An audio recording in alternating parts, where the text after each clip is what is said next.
Hi everyone. ഇന്നത്തെ നട്ടപ്പാതിര video movie review ആണ്. മൂൺ വാക്ക് എന്ന് പറഞ്ഞ മൂവി കണ്ടിറങ്ങിയിരിക്കുകയാണ് ഞങ്ങൾ. Sneha, how was the movie moon walk? ഒറ്റ വാക്കിൽ പറഞ്ഞാൽ നൊസ്റ്റു ആണ്. പക്ഷെ ഇത് ശരിക്കും പറഞ്ഞാൽ 90s കാലഘട്ടമാണ്. നമ്മൾ 90s ജനിച്ചതെങ്കിലും 90s കാലഘട്ടത്തിൽ നമ്മൾ കണ്ട സാധനങ്ങളാണ് കൂടുതലുള്ളത്. അതായത് പല്ലുട്ടി കണ്ട സമയത്ത് നമുക്കൊരു അൾട്രാ നൊസ്റ്റു ഫീലിംഗ് ഉണ്ടായിരുന്നു.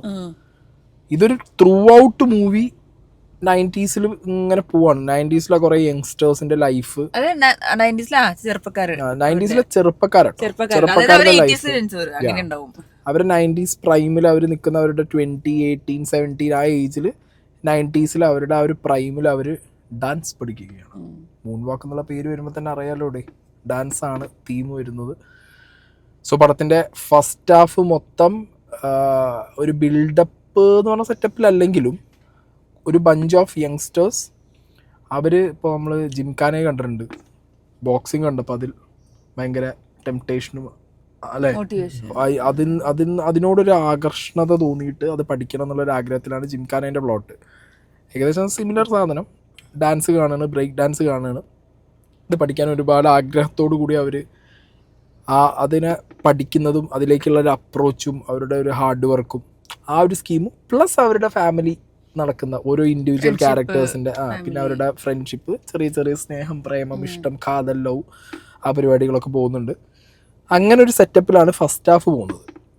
ഫസ്റ്റ് ഹാഫിലകത്ത് തന്നെ നമുക്ക് എവിടെയെങ്കിലും ഒരു പീക്ക് ഹൈ മൊമെന്റ്സ് ഒന്നും അല്ലേ അങ്ങനെ പറയാൻ പറ്റുന്ന ഒരു പടമല്ല. ഡൗൺ മൊമെന്റ്സും ഇല്ല, ഒരു ഫ്ലാറ്റ് ടെറൈനിൽ കഥ പറഞ്ഞു പോവാണ്. എനിക്ക് എവിടേക്കോ ഒരു മിസ്മാച്ച് തോന്നിയത് പല പോർഷൻസിലും. ചില സമയത്ത് ബാക്ക്ഗ്രൗണ്ട് മ്യൂസിക് നന്നായിട്ട് കോൺട്രിബ്യൂട്ട് ചെയ്യുന്നു, അതേ ബാക്ക്ഗ്രൗണ്ട് മ്യൂസിക് ചില സമയത്ത് ബ്ലാങ്ക്, സീറോ. അതെനിക്ക് ഭയങ്കര ഓഡായിട്ടുള്ള ഒരു ഫീലിംഗ്. അതാ ഞാൻ പറഞ്ഞ പിന്നെ ഒന്നുമില്ല. അങ്ങനത്തെ ബ്ലാങ്ക് സ്പോട്സ് വരുമ്പോ ഈ സിനിമ എവിടെയോ ഒന്ന് അയ്യോ ഇത് വലിഞ്ഞോ, നമുക്കൊരു എക്സ്ട്രാ ഒരു വലിവ് വന്നൊരു ഫീലിംഗ് ആ ബ്ലാങ്ക് സ്പോട്സിൽ ഫീൽ ചെയ്തിട്ടുണ്ടായിരുന്നു. സോ ഫസ്റ്റ് ഹാഫ് അങ്ങനെ ഞാൻ പറഞ്ഞല്ലോ, ഇതിൽ എടുത്ത് പറയാൻ ഭയങ്കര സ്റ്റാർ നടന്മാരോ നടിമാരോ ഒന്നും ഇല്ല. ഇതെനിക്ക് കുറച്ച് മുമ്പ് ഷൂട്ട് ചെയ്തൊരു പടമാണ്. സോ അതുകൊണ്ട് തന്നെ ഇപ്പോൾ ഈ ക്യാരക്ടേഴ്സ് ചെയ്ത ആളുകൾക്കൊക്കെ അല്ലേ ഒരുപാട് മാറ്റം സംഭവിച്ചിട്ടുണ്ടാവും. അവരുടെ ഒരുപാട് ചേഞ്ചുകൾ ചിലപ്പോൾ അവർ ഇനി പ്രൊമോഷൻ്റെ ഭാഗത്തൊക്കെ വരുന്ന സമയത്ത് നമുക്ക് കാണാൻ പറ്റും. AK വിനോദാണ് ഇതിൻ്റെ ഡയറക്ടർ. ലിജോ ജോസ് പല്ലിശ്ശേരി പ്രസൻസ് അല്ലേ, ഡിസ്റ്റിനാണ് ബാക്കി കാര്യങ്ങളൊക്കെ ചെയ്തിട്ടുള്ളത്. സോ ഈ ഒരു പടത്തിൻ്റെ കോറ് ചിലപ്പോൾ ഈ മൂൺ വാക്ക് എന്നുള്ളൊരിതും ഇതൊക്കെ കാണുമ്പോഴും അല്ലെങ്കിൽ ഇതിൻ്റെ ട്രെയിലറൊക്കെ കാണുമ്പോൾ നിങ്ങൾ വിചാരിക്കുക ഇതൊരു out and out step up പോലത്തെ ഒരു സിനിമയാണ്. നോ, ഇത് കേരളത്തിലേക്ക് എങ്ങനെ ബ്രേക്ക് ഡാൻസ് വന്നു എന്നുള്ളതല്ല. ഇതിന്റെ കോറ് ആ യങ്സ്റ്റേഴ്സ് ബ്രേക്ക് ഡാൻസ് പഠിച്ചിട്ട് അവരത് എങ്ങനെ എക്സിക്യൂട്ട് ചെയ്യും, അതെ അത്രേ ഉള്ളൂ. അപ്പൊ അത് ഫസ്റ്റ് ഹാഫിൽ തന്നെ അതിന്റെ ഒരു ബിൽഡപ്പ് കഴിഞ്ഞു. സെക്കൻഡ് ഹാഫ് ആയപ്പോഴാണ് കുറച്ച് കാര്യങ്ങൾ ഹാപ്പനിങ് ആയത്. അതായത് ഈ പഠിച്ച ഡാൻസും കാര്യങ്ങളും കൊണ്ട് ഇവരിത് എന്താണ് ചെയ്യാൻ പോണെന്നുള്ളത്, അത് ടുവേർഡ്സ് എ ക്ലൈമാക്സ് ഭയങ്കര എന്തായി, ഒന്ന് ഹുക്കായി. അതായത് അവസാനത്തേക്ക് നമുക്ക് പടം എന്തായി, ഓക്കെ ഒരു ചെറിയൊരു എക്സൈറ്റ്, അല്ലെങ്കിൽ കണക്ട് ആവാത്ത പ്രശ്നം പടത്തിനകത്തില്ല. ടുവേർഡ്സ് എൻഡ് ആവുമ്പോഴത്തേക്ക് നമുക്ക് ചെറിയൊരു എക്സൈറ്റിംഗ് എലമെന്റും ചെറുതായിട്ടുള്ള ഒരു ക്യൂരിയോസിറ്റി, കുറച്ച് അങ്ങനത്തെ എലമെന്റ്സ് ഉണ്ടല്ലോ ഒരു സിനിമ, ഒരു കൊമേഴ്ഷ്യൽ സിനിമേന്റെ എലമെന്റ് നമ്മൾ ആഗ്രഹിക്കുന്ന അങ്ങനത്തെ പരിപാടിയൊക്കെ ക്ലൈമാക്സ് സീനിൽ വന്നിട്ടുണ്ട്. പിന്നെ ഈ പടം എവിടേക്കോ ഈ ക്ലൈമാക്സിൽ നിൽക്കുന്ന ഒരു ഹൈ ഉണ്ട്. ആ ഹൈയിലേക്ക് ഈ പടത്തിൻ്റെ ഞാൻ പറയുമ്പോൾ ഒരു പടം ആകുമ്പോൾ ഫസ്റ്റ് മുതൽ അതിങ്ങനെ കൊണ്ടുവരാൻ പറ്റിയിരുന്നെങ്കിൽ ഇതിനെ കൊമേഴ്ഷ്യൽ വാല്യൂ കൂടിയിരുന്നു. ഇത് ഭയങ്കര എന്താ പറയുക, ഭയങ്കര റോ ആയിട്ട് എടുത്തു വെച്ച പോലെ ഉണ്ട്. ഒരു ഡയറക്ടർ ഞാൻ വേറെ ഒരു ഗിമിക്ക് എക്സ്ട്രാ ഗിമിക്ക് ചെയ്യുന്നില്ല, എവിടെയും ഒരു കോമഡി ഞാൻ കുത്തിക്കയറ്റുന്നില്ല, എവിടെയും ഒരു ഫൈറ്റ് ഞാൻ കുത്തിക്കയറ്റുന്നില്ല, ഉള്ള ഫൈറ്റ് തന്നെ ഭയങ്കര റിയൽ റോ ആയിട്ട് ഉള്ള ഡാൻസ്.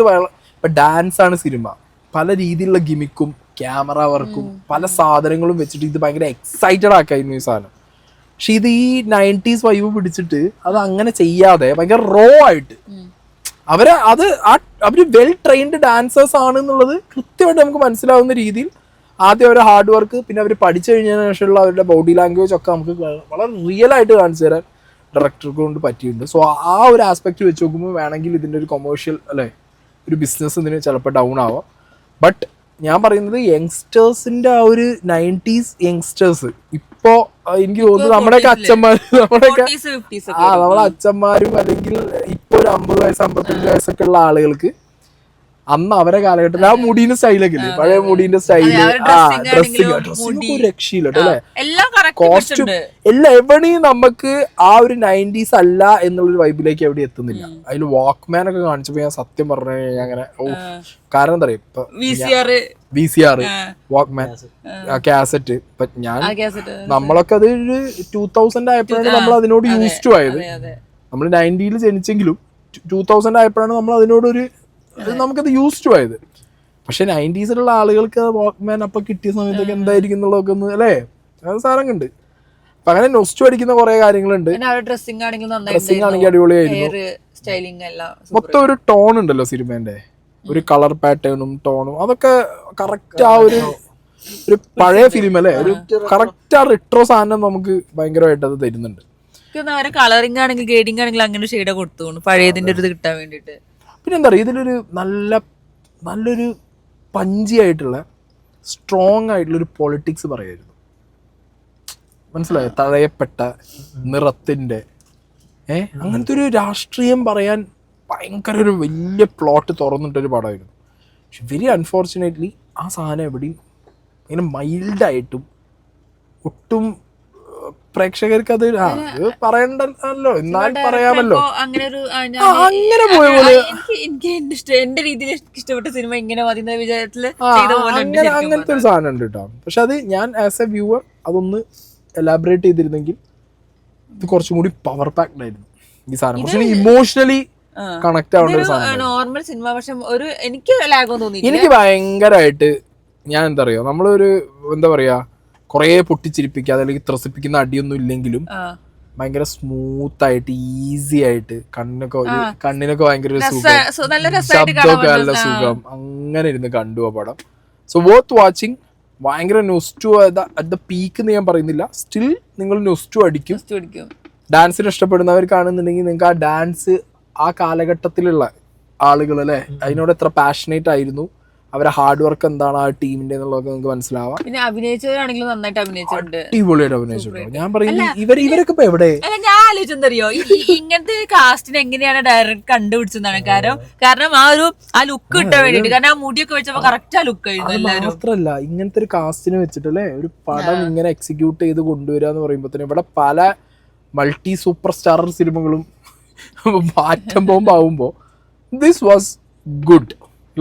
ഇത് നോർമൽ അടിപൊളി ഒരു സൂപ്പർ എന്ന് പറയുന്നില്ലെങ്കിലും നല്ല രസമായിട്ട് മടുപ്പില്ലാതെ ഡീസന്റ് മൂവി നിങ്ങൾക്ക് പോയി കണ്ടു കഴിഞ്ഞാൽ നിങ്ങൾക്ക് എന്താ ഒരു വൺ ടൈം വർത്ത് വാച്ചിങ് ആണ്. സോ ഡെഫിനറ്റ്ലി അല്ലേ, ഇറങ്ങിക്കഴിഞ്ഞാൽ നമുക്ക് തലയിലിരുന്ന് കുറെ ചിന്തിക്കേണ്ടില്ല, പക്ഷെ നമുക്ക് ഓർമ്മ വരുന്നത് ഫുള്ള് നൊസ്റ്റു സാധനങ്ങളാവും. വണ്ടി, ഡ്രസ്, ഹെയർ, നാട്ടുപ്രദേശം, മറ്റേ സ്കൂട്ടർ, ബൈക്ക്, വാക്ക്മാൻ, കുറെ സാധനങ്ങളുണ്ട്. അടുത്തുള്ള തിയേറ്ററിൽ കയറിക്കോ അല്ലേ. അതെ, ഒരു നൊസ്റ്റു അടിച്ചിട്ട് ഇറങ്ങാം നിങ്ങൾക്ക്. ഞെരിപ്പ്. പിന്നെ അത് പറയണോ, തിരുവനന്തപുരം ഭാഷയുടെ ഉള്ളു പറയണത് നല്ല രസമുണ്ട്. പക്ഷെ എവിടെയും ഒരു സ്ഥലത്തും അത് മാറ്റിയിട്ടില്ല, എല്ലാം കറക്റ്റ് തിരുവനന്തപുരം സ്ലാങ് ആണ് ഫുള്ള്. പക്ഷെ ചില വാക്കൊന്നും മനസ്സിലായിട്ടില്ലെങ്കിലും പക്ഷെ ചിലത് ഊഹിച്ചെടുക്കാം, ചിലതൊന്നും ക്ലൈമാക്സ്. അതെ.